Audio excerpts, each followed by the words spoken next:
السلام علیکم۔ وعلیکم السلام، خیریت سے ہیں؟ جی الحمدللہ۔ اور کفیل بھائی کیا حال ہے؟ جی سب اللہ کا کرم ہے، دعا ہے آپ لوگوں کی۔ ارے ابھی دیکھ رہا تھا سوشل میڈیا پہ جو چل رہا ہے، کیا معاملہ تھا یار، بہت زیادہ طول پکڑ لیا ہے یہ تو۔ میں توحید بھائی کیا بتاؤں آپ کو، دیکھیے اصل آدمی کو صرف ایک طرفہ نظر آ رہا ہے، سمجھ رہے ہیں؟ اصل حقیقت اس کی کچھ اور ہے۔ جی اور وہ جلسہ جو ہے وہ پورنیہ کے علاقے میں ہوا ہے۔ مفتی صاحب قبلہ کا گاؤں وہاں سے مطلب گھر جو ہے 15 سے 20 کلومیٹر کی دوری پہ، وہاں 15 سے 20 منٹ کے راستے پر مفتی صاحب قبلہ کا گاؤں ہے۔ جی اور اس جلسے کی صدارت قاضی سیمانچل حضرت علامہ مفتی زبیر عالم صاحب قبلہ محمدیہ عربی کالج کے جو پرنسپل ہیں، یہاں ایک سنجیدہ آدمی ہے، وہ لوگ کر رہے ہیں، اسٹیج پر علماء ہیں، سب ہے۔ اور شبیر بھائی سے مفتی صاحب قبلہ کی کئی ملاقات ہو چکی ہے، کئی دفعہ، تقریباً 10-15 ملاقات ہیں شبیر بھائی سے مفتی صاحب کی۔ اور دوسری چیز یہ ہے کہ گھنٹوں گھنٹے وہ بیٹھے ہیں، ایئرپورٹ پر رہے ہیں ساتھ، روم میں رہے ہیں ساتھ، روم میں آپ بیٹھے ہوئے ہیں، روم میں بیٹھ کر کے شبیر برکاتی کے ساتھ کھانا کھا رہے ہیں۔ جی اگر اصلاح کرنی تھی تو آپ اس وقت بھی اصلاح کر دیتے۔ چلیے ہٹائیے، اگر وہ اصلاح قبول نہیں کر رہے تھے تو آپ کا گاؤں تھا، جی آپ گاؤں کے لوگوں کو بلا کر کے منع کر دیتے کہ اس میں قاضی سیمانچل ہیں، علماء ہیں بڑے بڑے، تو شبیر برکاتی کو نہ بلاؤ۔ آپ کیوں کھڑے ہوئے تھے؟ میں وہی بتانا چاہ رہا ہوں، تو لوگوں کو منع کر دیتے۔ جی تو یا شبیر نہیں، جب شبیر آ رہا تھا تو مفتی صاحب قبلہ جب جان رہے ہیں کہ وہ ویسا پڑھ رہا ہے تو مفتی صاحب قبلہ نہیں آتے، اور مفتی صاحب قبلہ جب وہاں آئے تو شبیر نے اس دن، آپ دیکھیے گا، شبیر نے اس دن جو اپنا مطلب اپنی سابقہ ریت اور روایات سے وہ پڑھتا ہے، ہاں وہ تو اس دن ذرہ برابر اس نے وہ حرکت نہیں کی ہے۔ اور آپ ویڈیو غور سے دیکھیے گا، یوٹیوب پر ابھی بھی موجود ہے لائیو، تو وہ میں جب شبیر بیٹھا ہے تو میں حضرت علامہ مفتی زبیر عالم صاحب قبلہ کی طرف اشارہ کر کے بتایا ہوں کہ بڑے ادب کے ساتھ پڑھیے گا، قاضی سیمانچل ہیں۔ جی اور واللہ العظیم شبیر کو اٹھانے سے پہلے میں نے یہ کہا ہے عوام سے مخاطب ہوتے ہوئے کہ اگر آپ نے ایسی کوئی حرکت کی تو میں شبیر برکاتی سے مائک لے لوں گا۔ یہ آج بھی ریکارڈ پر ہے۔ جی دلور بھائی کے پڑھنے کے بعد میں نے خود کہا کہ میرا دل چاہتا تھا کہ مفتی شہریار صاحب قبلہ کی تقریر پہلے ہوتی، بعد میں شبیر برکاتی پڑھتے۔ جی یہ ابھی بھی ریکارڈ میں ہے، مطلب یہ سب حادثہ ہونے سے پہلے کی بات میں بتا رہا ہوں، جی جو آج بھی لائیو چینل پر موجود ہے۔ اس کے بعد شبیر بھائی پڑھیں، اور جیسا ہوتا ہے شبیر نے جیسے پڑھ کر کے بیٹھے، عوام بالکل جانے لگی، ایسا لگا کہ پورا جلسہ خالی ہو گیا۔ غصہ آئے گا کسی کو بھی، لیکن جب علاقہ تھا حضرت کا یا مفتی صاحب قبلہ فہرست بنا رہے تھے تو اس میں ہی یہ کر لیتے۔ تیسری چیز یہ تھی کہ جب مطلب اصلاحی مقصود تھی تو مفتی صاحب قبلہ کو اصلاح کا بھی ایسے تو ہے نہیں کہ مفتی صاحب قبلہ جاہل ہیں، بڑے عالم ہیں، تاریخ شریعہ کے خلیفہ ہیں، ہاں زمان صدیوں سے اسٹیج کی دنیا پر ہیں۔ اس سے پہلے مفتی صاحب اس کو کلوا کہہ رہے ہیں، وہ کہہ رہے ہیں کہ گجرات میں جا کر کے بہاریوں کو گالی دے گا، یہ نچنیا ہے، وہ اسٹیج پر بیٹھا ہوا ہے شبیر۔ اس کے بعد کہہ رہے ہیں کہ مائک چھین لیجیے گا، اس کو چھین لیجیے گا تو مدرسے کا بچہ اس سے اچھی نعت خوانی پڑھ دے گا، اچھل کود کرتا ہے، اس کی آواز کی نقل اتار رہے ہیں۔ ہمارا کہنے کا مطلب یہ تھا توہین بھائی کہ گاؤں حضرت کا ہے، علاقہ حضرت کا ہے، کم سے کم مہمان کی حیثیت سے اس کو اتنا ذلیل تو نہیں کرنا چاہیے۔ اور دوسری چیز یہ ہے کہ اللہ رب العزت، میرا کہنے کا مقصد صرف اتنا تھا کہ جب آپ ہم سے بہتر حضرت جانتے ہیں، علماء جانتے ہیں کہ مفتی صاحب قبلہ جانتے ہیں کہ حضور کی تبلیغ کا طریقہ کیا تھا، اصلاح کا طریقہ کیا تھا۔ جو لوگ آج سوشل میڈیا پر لکھ رہے ہیں کہ مطلب صحیح کیا ہے، یہ کیا کلوہ بولنا کہیں سے روا ہے کسی انسان کو؟ قرآن تو کہتا ہے ولا تنابزوا بالالقاب، قرآن تو ڈائریکٹ کہتا ہے ولا تنابزوا بالالقاب بئس الاسم الفسوق بعد الایمان۔ مسلم شریف کی 17 سے زیادہ حدیثیں ہیں صرف نرمی سے گفتگو کرنے پر۔ حضور نے فرمایا کسی کی اصلاح کرو تو مخدوم بہار، مکتوبات 2 صدی میں مخدوم بہار کا پورا خط ہے اصلاح کے حوالے سے۔ تو اصلاح کا بھی ایک ایسا، وہ بھی ایسے لوگ نہیں ہیں کہ اگر آپ محبت کے ساتھ اصلاح، بزرگوں نے اصلاح کی ہے تو لوگوں نے قبول کیا ہے. جی اب آپ کلوا کہہ کر کے کسی کی اصلاح کیجیے گا تو کوئی اصلاح قبول کرے گا؟ جی کسی نہیں کو گجراتی کفیل بھائی، وہ جو کہہ رہے ہیں کہ کمرے میں اصلاح کرنی چاہیے تھی، تو جیسے کچھ لوگ یہ سوشل میڈیا پہ کہہ رہے ہیں کہ غلطی اگر اسٹیج پہ ہوئی ہے تو جو ہے اصلاح بھی اسٹیج پر ہی ہونا چاہیے، کمرے میں کیوں ہو؟ نہیں تو یہ کوئی ویسا انسان نہیں تھا جو پوشیدہ انسان تھا کہ جس کی غلطی مطلب ظاہر نہ ہو. جی جس کی غلطی تو ظاہر ہے نا اس کی. ہوں، جب اس کی غلطی ظاہر ہے تو آپ پہلے تو صورت یہ تھی کہ منع کر دیتے کہ شبیر کو نہ بلاؤ، شبیر رہے گا تو میں نہیں جاؤں گا. پہلی جی صورت یہی تھی کہ آپ اپنے آپ کو بچاتے. جو دنیا جانتی کہ وہ کس انداز سے پڑھتا ہے، ہوں، لوگ ناچنے لگتے ہیں یہ کر.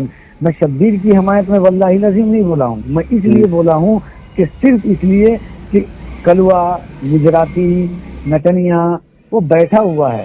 حضور کا ممبر عزت کے لیے، کسی کو ذلیل کرنے کے لیے حضور کا ممبر نہیں ہے. جی اور میں مفتی صاحب قبلہ کی کتنی عزت کرتا ہوں وہ مفتی صاحب قبلہ خود جانتے ہیں، جی کسی سے پوشیدہ نہیں ہے. میرا صرف اتنا، میں نے مائک میں 3 دفعہ کہا حضرت چھوڑ دیجئے. آپ دیکھیے گا ہمارے ہاتھ میں 3 دفعہ مائک آئے گا، حضرت چھوڑ دیجئے. میں نے حضرت کے پیر بھی ڈال مطلب انگلی کیا کہ حضرت آپ چھوڑ دیجئے. اس کے بعد میرا جب مجھ کو برداشت نہیں ہوا شبیر رونے، تو میں نے شبیر کو اٹھایا، میں نے کہا کہ آپ چلیے روم میں. جب وہ جانے لگے تب مفتی صاحب قبلہ کہتے بیٹھو، تم سے کیا بات کریں، تم پاگل ہو. شبیر کو نہیں، شبیر تو جیسا کہہ رہا ہے کہ حضرت میری بات سنیے. ہاں، وہ شبیر نے کہا کہ حضرت میری بات سنیے. تمہاری بات کیا سنوں، تم پاگل ہو، یہ ہو وہ ہو. جی اب بتائیے کہ ہزاروں لوگ سامنے موجود ہیں، گاؤں آپ کا ہے، علاقہ آپ کا ہے، کم سے کم محبت کے ساتھ اسے ایک بات کر لیتے. جی جی اور ویڈیو میں آپ دیکھیے گا جب وہ حضور مفتی اعظم کا کلام پڑھ رہا ہے تو قاضی سیمانچل بھی رو رہے تھے. وہ پیر صاحب مجاہد حسین صاحب بیٹھے ہوئے تھے، وہ بھی رو رہے تھے. ہم نے مفتی صاحب قبلہ کی ذات سے یا کسی، ہمیں صرف اس بات سے دل شکنی ہوئی کہ اصلاح. اب فرعون جیسا ظالم اور سرکش بادشاہ خدائی تک کا دعویٰ کر چکا. اللہ نے موسیٰ اور ہارون علیہ السلام سے کیا کہا، اذهبا الى فرعون انه طغى فقولا له قولا لینا لعله يتذکر. جا کر کے نرمی سے بات کریں فرعون جیسے ظالم بادشاہ سے. فرعون کا جرم دنیا کے سامنے نہیں تھا، اجاگر تھا دنیا کے سامنے. پھر اللہ نے کیوں کہا کہ نرمی سے بات کرو حضرت موسیٰ اور ہارون سے. جی جی آقا علیہ الصلوۃ والتسلیم حدیث میں نہیں ہے کہ شخص آ کر کے مسجد کی دیوار پہ پیشاب کر دیا، حضور نے کس طرح اس کی اصلاح کی. حضور کے بستر پر آ کر کے پاخانہ کر دیا، حضور نے کس طرح اس کی اصلاح کی. آقا علیہ الصلوۃ والتسلیم کی زندگی ہی ہمارے لیے مقصد حیات ہے. جی لیکن کچھ لوگ جو اس کو شیئر کر رہے ہیں، مطلب بات وہیں تک رہتی ہے تو ٹھیک ہے، اس کو جب سوشل میڈیا پہ لے آئے، کل سے فیس بک اور یوٹیوب ایک دم جنگ کا میدان بنا ہوا ہے، 2 طبقہ ہو دیکھیے گیا ہے. میں اس سے انکار نہیں کرتا ہوں کہ میرا جارحانہ انداز جو تھا وہ غلط تھا. جی ہاں، لیکن میری بات میں اس پر ابھی بھی کہہ رہا ہوں کہ مفتی صاحب قبلہ کے لیے مجھ کو اس انداز میں نہیں بولنا چاہیے تھا. اور مفتی صاحب قبلہ خود جانتے ہیں کہ میں ان کی کیسی عزت کرتا ہوں، ان پر میرا پورا مضمون ہے مفتی صاحب قبلہ پر.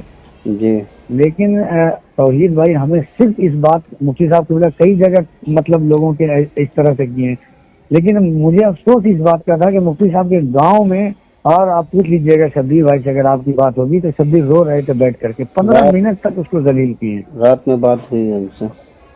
15 منٹ تک توحید بھائی ذلیل کیے ہیں. 15 منٹ تک میں 3 دفعہ ان کی پیر کو ہاتھ ڈالا ہوں، مائک میں بولا ہوں کہ حضرت چھوڑ دیجیے.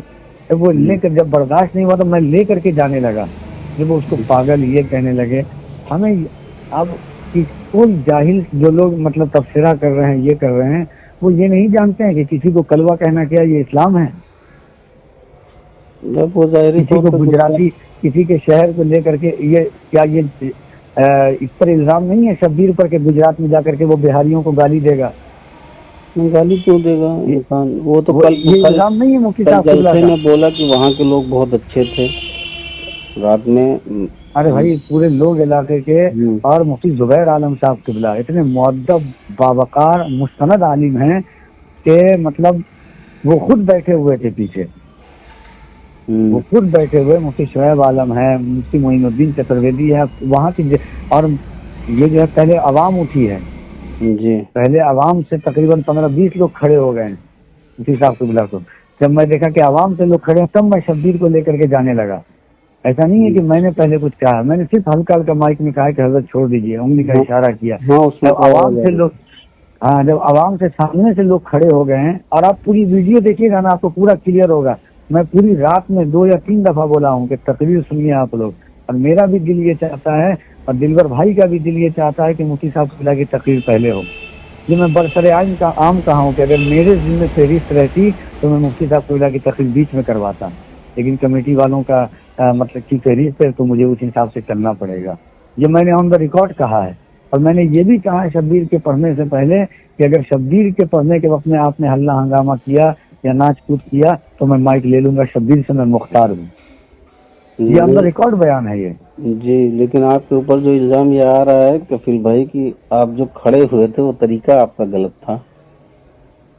میرا طریقہ غلط تھا لیکن مفتی صاحب قبلہ کا طریقہ صحیح تھا اصلاح کا. میں 15 منٹ سنا ہوں بیٹھ کر کے، میں تو وہ بھی بول رہا ہوں کہ میرا انداز بہت غلط تھا، وہ مفتی صاحب قبلہ کیا، لیکن میں بیٹھے بیٹھے نا اتنا سن چکا تھا. میری ذات سے مفتی صاحب قبلہ کو پہلے نہ کبھی تکلیف تھی اور نہ مجھ کو تکلیف تھی، نہ میرا معاملہ تھا وہ. جی میرا معاملہ بھی کچھ نہیں تھا. لیکن میں نے صرف اس لیے کہ جب وہ کلوا گجرات میں جا کر کے بہاریوں کو گالی دے گا، اس کو کھول لیجیے گا تو مدرسے کا بچہ اس سے اچھا پڑھے گا، نیتنیا ہے یہ، میں کہہ رہا تھوڑا چلا بھی جاتا وہ اس کے بعد بولتے آپ، بات صحیح ہے، تھوڑا اتر جاتا وہ تب بولتے آپ. یہ آپ کو حضرت مفتی صاحب قبلہ کی ذات، کوئی کون ایسا شخص ہو جائے مفتی صاحب کی عزت نہیں کرے گا. آپ روم میں بیٹھ کر کے اس کی اصلاح کرتے کہ آپ سے ایسا ہو سکتا ہے کہ آپ کی اصلاح کے بعد وہ کبھی پوری زندگی ایسے نہ پڑھتا. صحیح بات ہے. بزرگوں نے اصلاح نہیں کی ہے. کسی کو گالی دے کر کے کبھی اصلاح نہیں کر سکتے ہیں. جب قرآن کا اسلوب ہے اس اسلوب پر کسی کوئی اصلاح قبول کرے گا. سبیل ربک بالحکمہ والموعظۃ الحسنہ کا لفظ ہے قرآن میں. جی وہ شعر ہے نا کہ جس سے بڑھ جائے مرض ایسی دوا کس کام کی. ہاں علیشان بھائی کا شعر ہے. ہاں اور سب سے بڑی چیز ہے کہ میرے لیے سب سے بڑی چیز ہے کہ اللہ نے موسیٰ اور ہارون علیہ السلام سے فرعون جیسے جو لوگ کہہ رہے ہیں کہ کھلے عام کیا فرعون کا گناہ کھلا ہوا نہیں تھا، پھر اللہ نے کیوں کہا نرمی سے بات کرو؟ جی کیا مسلم شریف کی کئی حدیثیں ہیں. آقا علیہ السلام حضرت جلیل سے روایت ہے کہ حضور نے فرمایا جو نرمی سے محروم رہا وہ بھلائی سے محروم رہا. مخدوم بہار فرماتے ہیں کہ کسی کی اصلاح کرو تو ایسے کرو جیسے 2 ماہ کے بچے پر ہاتھ کا شفقت ڈال رہے ہو. یہ مکتوبات 2 صدی میں ہیں. جی چلیے خیر، اور سب خیریت سے؟ سب بڑھیا الحمدللہ. وہی دیکھا میں نے، میں بولا دیکھو کیا معاملہ تھا. جو ہے تھوڑا بہت معلوم پڑا. کل شبیر بھائی سے بات کرنے کی کوشش کیا لیکن وہ جو ہے اندر تھے. قریب بہت لمبا انہوں نے سفر کیا تھا، وہاں سے باغ ڈوگرا سے دلی سے لکھنؤ سے پھر گونڈا آئے تھے، تو اس سے ملاقات مناسب نہیں ہو پائی. تھوڑی دیر گفتگو ہوئی تھی، بات ہی سے تبصرہ معلوم میں بھی مصروف تھا. کل سے اصل بہن کی شادی تھی. کس لیے یہ جلسہ تھا؟ جی کیا نام سے یہ جلسہ تھا، کس لیے تھا یہ؟ اصلاح ایمان و عمل کانفرنس. مفتی صاحب نے اصلاح ایمان و عمل مدرسے کی دستار بندی کا جلسہ تھا یہ. اور میں نے شبیر سے پہلے ہی کہہ دیا کہ اشارہ کر کے لیکن مفتی زبیر عالم صاحب بیٹھے ہوئے ہیں تو ایسی ناتبہ حرکت نہیں کیجیے گا. میں بیٹھال کے کہہ چکا ہوں، اور وہ کیا بھی نہیں ہے کچھ. تو وہ تو عوام پیسہ لٹا رہی تھی، اس پہ جو تھا وہ بھی جو لٹا رہی تھی اس کو بھی بیٹھوایا ہوں. دیکھ لیجیے آپ اس جلسے میں. وہ بھی علماء نے، مفتی شعیب صاحب بغل میں بیٹھے ہوئے تھے، وہ تان کر کے بیٹھائے ہیں اس کو. میرے ساتھ غالباً 3-4 جگہ تھے شبیر بھائی، تو انہوں نے اپنے نعت کے دوران ہی کہا کہ آپ لوگوں کی انہی حرکتوں کی وجہ سے جو ہے ہم لوگوں پر فتوے لگتے ہیں اور ہم پر فتوے لگتے ہیں. میں آپ جانتے ہیں سینکڑوں جلسے میں آپ کے ساتھ پڑھا ہوں. میں تقریر کو کتنی فوقیت ہے. جی بالکل. میں اس جلسے میں خود کہا ہوں کہ جلسے والوں نے فہرست غلط بنائی ہے. اگر میری فہرست ہوتی تو میں مفتی صاحب قبلہ کی تقریر پہلے کرواتا.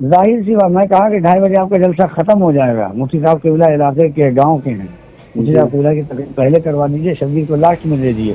گاؤں کے لوگ نہیں مانے، میں بیٹھا کر کے بتایا ان لوگوں کو، میں اور دلبر بھائی کو. اور جگہ چھوٹی تھی، پبلک بہت زیادہ تھی، اس لیے بیچ بیچ میں وہ